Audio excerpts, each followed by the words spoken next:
This is a model of the cell that we have in our lab. I want to name a few cellular components for you. This is the plasma membrane that surrounds the cell, forms a boundary between the internal cellular substances and the external cellular substances. This plasma membrane is made of a double phospholipid layer with embedded proteins, and we'll talk more about it next week. Another major component of the cell is the nucleus. This is where the genetic material is contained that's going to control the cell. And then the area between the nucleus and the plasma membrane is called the cytoplasm. Now, cytoplasm includes our individual organelles and this gel-like matrix is called cytosol. So cytosol is the gel-like matrix that houses organelles, but the proper name for an entire area from the nucleus to the plasma membrane is cytoplasm.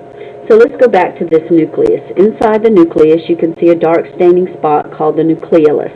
This is where RNA is made and where ribosomes are made. If you notice in the nucleoplasm that surrounds the nucleolus, you can actually see some little spring-like structures. That's supposed to represent DNA. Usually in a non-dividing cell, the DNA is so thin that we call it chromatin. But in this cell, it looks like the cell is getting ready to go through cell division because we can clearly see the DNA, so this would be called chromosomes. Chromosomes are when you see it visible. Chromatin is when it's all thin and spread out because the cell is using the DNA material. If you notice that the nuclear membrane has holes in it called nuclear pores, they're large enough to let some substances go out, but not large enough to let DNA go out. DNA stays in the nucleus. RNA, though, that's made from DNA can go out the nuclear pore and then travel down a roadway called the endoplasmic reticulum. This endoplasmic reticulum has little dots on it, granular material on it, that are called ribosomes. The function of the ribosome is to make protein. So the function of the rough ER is to transport and process proteins. Now notice over here that this ER doesn't have the little ribosomes on it, so this is called smooth ER, and it's responsible for processing lipids and sometimes carbohydrates. Another structure in the cell that is a membranous sac, these are part of the Golgi apparatus or the Golgi complexes, stacks of flattened sacs.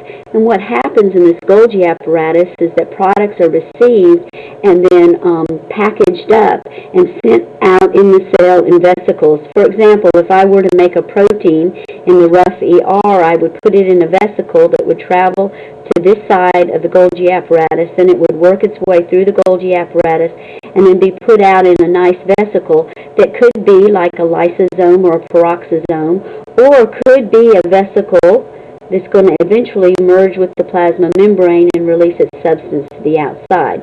So this is the packaging and receiving center, the Golgi apparatus.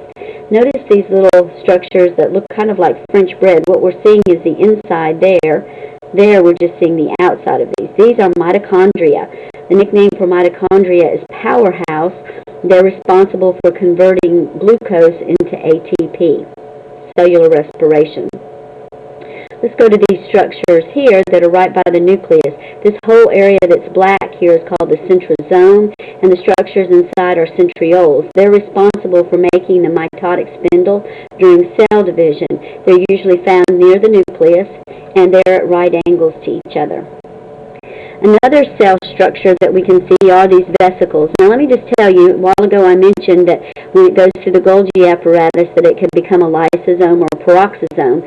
If it has hydrolytic enzymes inside of it that will help the cell digest pathogens or old cell parts, then it's called a lysosome. But if it's a special kind of lysosome, if it has oxidizing agents inside of it responsible for breaking down hydrogen peroxide, then we call it a peroxisome. So looking at this model, you really couldn't say the purple one is a lysosome and the orange one is a peroxisome. You'd have to know what was inside of them to label them correctly.